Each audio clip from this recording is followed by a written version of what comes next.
नमस्ते दोस्तों, स्वागत है आपका हमारे चैनल सच सच ही होता है पर, जहां हम आपको पौराणिक कथाओं और आध्यात्मिक प्रसंगों के माध्यम से सत्य और ज्ञान की गहराइयों तक ले जाते हैं। आज हम आपके लिए लेकर आए हैं एक अद्भुत प्रसंग जो बताता है कि हनुमान जी आखिर कौन है और उनकी शक्ति का रहस्य क्या है। तो चलिए शुरू करते हैं इस पवित्र कथा को। पार्वती जी ने एक दिन शिव जी से व्यथित होकर कहा, हे भगवान, अपने इस भक्त को कैलाश आने से रोक दीजिए। जब भी ये यहाँ आता है मैं बहुत असहज हो जाती हूँ। मुझे ये बिल्कुल पसंद नहीं। कृपया इसे समझाइए कि यह कैलाश में प्रवेश न करे, वरना किसी दिन मैं इसे अग्नि में भस्म कर दूंगी। शिव जी जानते थे कि पार्वती केवल उनके वरदान की मर्यादा के कारण रावण को कुछ नहीं कहती। वे चुपचाप उठकर बाहर आए और देखा कि रावण नंदी को परेशान कर रहा है।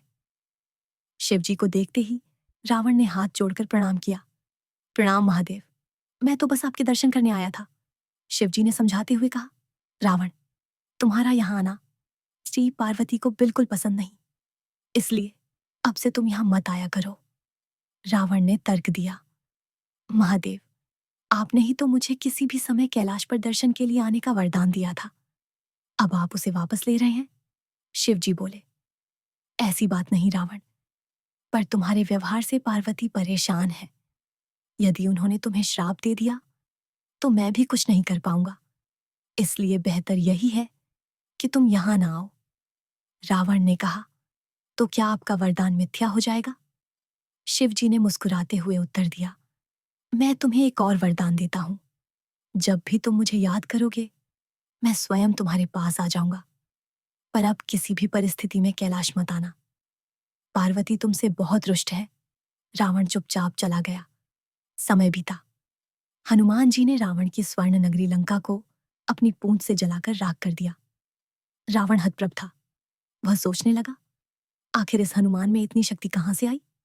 परेशान होकर रावण अपने महल के शिव मंदिर में गया और शिव जी की स्तुति करने लगा।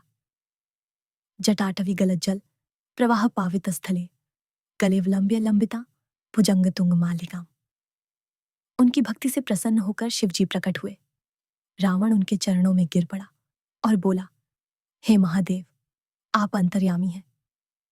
एक अकेले वानर ने मेरी लंका और मेरे दर्प को राख कर दिया। यह हनुमान आखिर कौन है? उसकी पूंछ में इतनी शक्ति कैसे? शिव जी ने मुस्कुराते हुए कहा, रावण, हनुमान कोई साधारण वानर नहीं, वे मेरा ही रुद्र अवतार है। जब विष्णु ने राम के रूप में अवतार लेने का निश्चय किया तब मैं उनकी लीलाओं का साक्षी बनना चाहता था। पार्वती ने हठ किया कि वे भी मेरे साथ रहेंगी।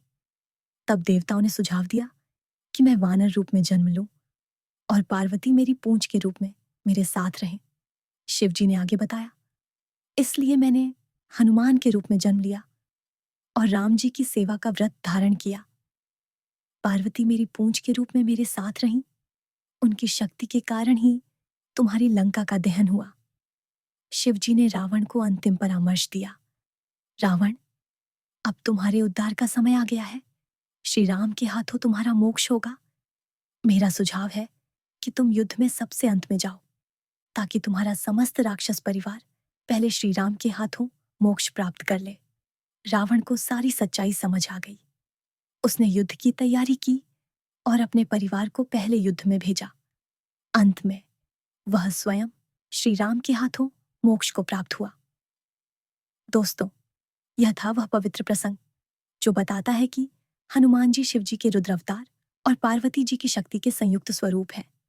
अगर आपको यह कथा पसंद आई तो हमारे चैनल सच सच ही होता है को सब्सक्राइब करें, लाइक करें और शेयर करें। आध्यात्मिक ज्ञान और सत्य की ऐसी ही कथाओं के लिए बने रहें हमारे साथ। जय सिया राम जी। AUM नमः शिवाय।